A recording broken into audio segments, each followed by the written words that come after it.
Hey guys, welcome back to MMA Library. Today in MMA and UFC news, in a recent episode of the Triple C and Schmo Show, Henry Cejudo laughs off Dominick Cruz, who called him a fat, fame-chasing retiree in a recent interview. Here's what Cejudo had to say back. Dominick Cruz. I'm surprised Dominick Cruz talks so much schmo. I mean, I talk about lights out Tucson, man. Anyway, let's get this ball rolling, schmo, because time is money and money is time. It's a Dominick Cruz fight week, Triple C. Just thought we'd play that video. We went to interview him in San Diego the other week. Brought your name up, brought Sean O'Malley's name up. He's talking about the views and the likes, Triple C. Well, did you see his point? Yes and no. I mean, they're pushing him because yeah, he does have a following, but not everybody's out. Sean picked the right matchup with Peter Yan because he just strikes. There's a big hole that Peter Yan has in his grappling, and he believes that he has the best shot against him, so he can skip the whole 12 people that are ahead of him so he can fight for the belt. But if Peter Yan doesn't get that job done, he absolutely sucks too. Well, Triple C, how are you doing, man? How's training going? He calls you fat. You're not fat. The schmo sees you working out at the gym. I'm not fat. I'm triple thick. Oh, hey, triple thick. Isn't that what Brendan Schaub does with the 3 C's? Thick boy? Thick boy nation, baby. What's up? Stand up. On a recent episode of the Believe You Me podcast, Sean O'Malley gives his opinion on this weekend's UFC Fight Night main event between Dominick Cruz and Marlon Vera. O'Malley fought Vera back at UFC 252 and was TKO'd after sustaining a knee injury.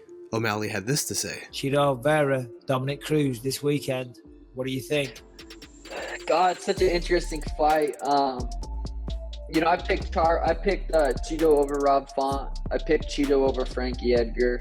And the reason I say that is because if I say Dominick Cruz, people are like, oh, you just don't like Cheeto or whatever it is. That has absolutely nothing to do with it. I do believe, I've been there with Cheeto. He feels slow, and I'm not saying that because I'm trying to talk. I'm just giving you my honest feedback. I think he was, if he felt slow to me, in his defense, everyone does. Dominick Cruz seems to be a little bit faster. It is 5.5s. I'm not counting Cheeto out. He's very durable. He's good everywhere. I think if Dominick Cruz had a healthy camp, there's a big if he had a healthy camp. You don't know about his knees, his ankles, his feet, whatever. I think if he had a healthy camp, this is his last kind of shot. I think he can get the job done by a decision, a close decision. If I had to guess, I would say Dominick Cruz by a very, very close decision. What do you guys think about O'Malley's opinion? Who do you think wins this weekend's main event, Vera or Cruz? Let us know in the comments. Tony Ferguson has been seen on social media this week teaching a young kid to throw a leg kick. Here's the clip.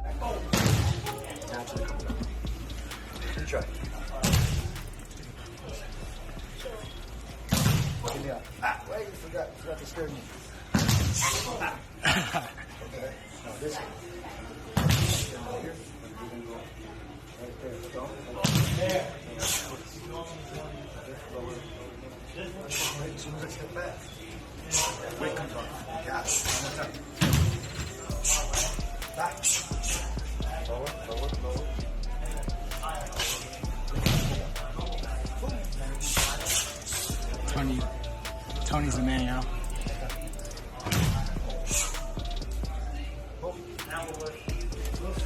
Ankle pick. Jamahal Hall earned an impressive victory over Thiago Santos this past weekend at UFC Vegas and is already eyeing up a new opponent. He took to social media recently to call out Jan Blachowicz. Jan, somebody said Jan Polish Power. What did the Polish Power do to the dude that I just beat? You know what I'm saying? Like, come on, dog. Y'all better stop playing with me, bro.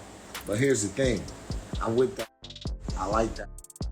You know what I'm saying? Y'all give them that false sense of confidence and all of that. I want him to come in as confident and as sure as hell. Just like Santos, he was sure as hell. But then when we get in there, you see what it really is. You know what I mean? From outside looking in, yeah, look like that. Oh, he's maybe skinny, whatever you say it is. But when we get in that cage, y'all seeing what it is every single time. You know what I'm saying? like I said, you know what I mean? I called out the champ because you know what I mean, just to let him know I'm ready. You know what I'm saying? But I'll take Jan. I'll take Jan Blachowicz. Why not? I understand Magomed can get first dibs at him if he don't, you know what I mean? Hurry up. Because I ain't going to stay hurt for long. I'm trying to get back to work. What do you guys think about a potential matchup between Jamahal Hill and Jan Blachowicz? Let us know in the comments below. Stephen Thompson gave us his thoughts on the recent fight between Geoff Neall and Vincente Luque at UFC Vegas. Wonderboy holds victories over both Luque and Neall and had this to say about their fight. First off, when this fight was first announced, I was thinking Vincente Luque. You know, after watching Geoff Neall in his previous fight, didn't look too good. I forgot who he fought. He split decision Ponzinibbio. That's right, split decision Ponzinibbio, and he was all right. But my experience with both, and I think that's why I was leaning towards Vincente, and it could be. Let me get into it first. I felt like the 3 rounds I went with Vincente was harder than the 5 rounds that I went with Geoff Neall. And I think possibly that could have been just because we only had 3 rounds to get work in, you know? And then with Geoff, we had 5 rounds to get work in. But, you know, but I also got to realize, you know, I did break my hands in that fight, which kind of, I wasn't able to really pull off some of the techniques that I could have pulled off leading into, you know, later on in the fight. But it was very tough. It was very tough. Both of them were tough. But I just felt like the Vincente Luque was just harder. And that was when he was on that tear, right? He was just crushing everybody. And then obviously I stopped him, and then You didn't stop him. I didn't stop him, but Almost did a few times. Yeah. But Geoff did stop him. Hard. Geoff's got some heavy hands. In a recent interview on MMA Fighting, Rose Namajunas spoke about what's next in her career and a possible fight against Valentina Shevchenko in the future. I don't know. Yeah, I would have to give it some thought, you know, because I did accomplish, like, you know, I already became the champion, defended it, lost it, got it back. So I'm already, like, you know, Hall of Fame, like that's already, you know, in the books. The history is already written. So that's going to take some time to reveal itself. You know, what could challenge me. I think, I don't know. I'll have to come back to you on that one. Well, there you go. Maybe you and Valentina someday. Would that be something? I mean, I know you're not thinking about that right now, but would that be something that might interest you? You know, so I love Valentina. I think she's the, in my opinion, like, it's weird because I always forget, like, that Amanda Nunes is, like, the women's GOAT of all female MMA. But, like, Valentina's, like, if she just keeps doing what she's doing, she's really, you could argue, make that case as well. And so, gosh, like, in order for me, and I also, I do have, like, I consider myself to be Valentina's friend. Like, we trained a lot together. So that would be something that, like, it would have to be, we'd have to be set up for not for life, but, like, it would have to be for a very good reason. Daniel Cormier recently spoke to Islam Makhachev about his upcoming fight against Charles Oliveira in October. Here's the clip.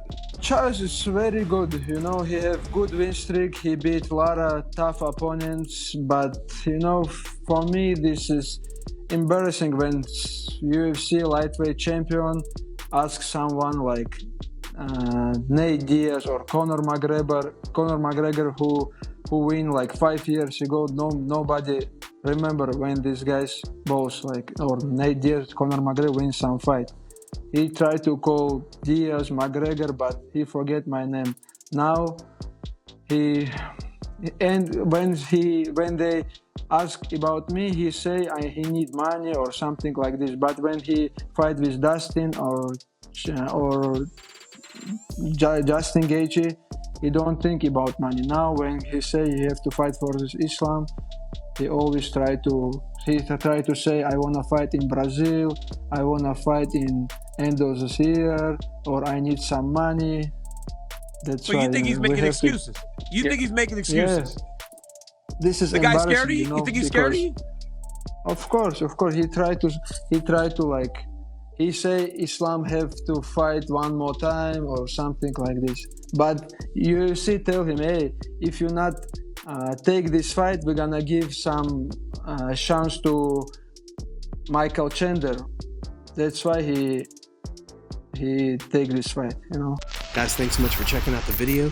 If you like the content we do here on this channel, don't forget to like and subscribe to MMA Library for all the latest MMA and UFC news.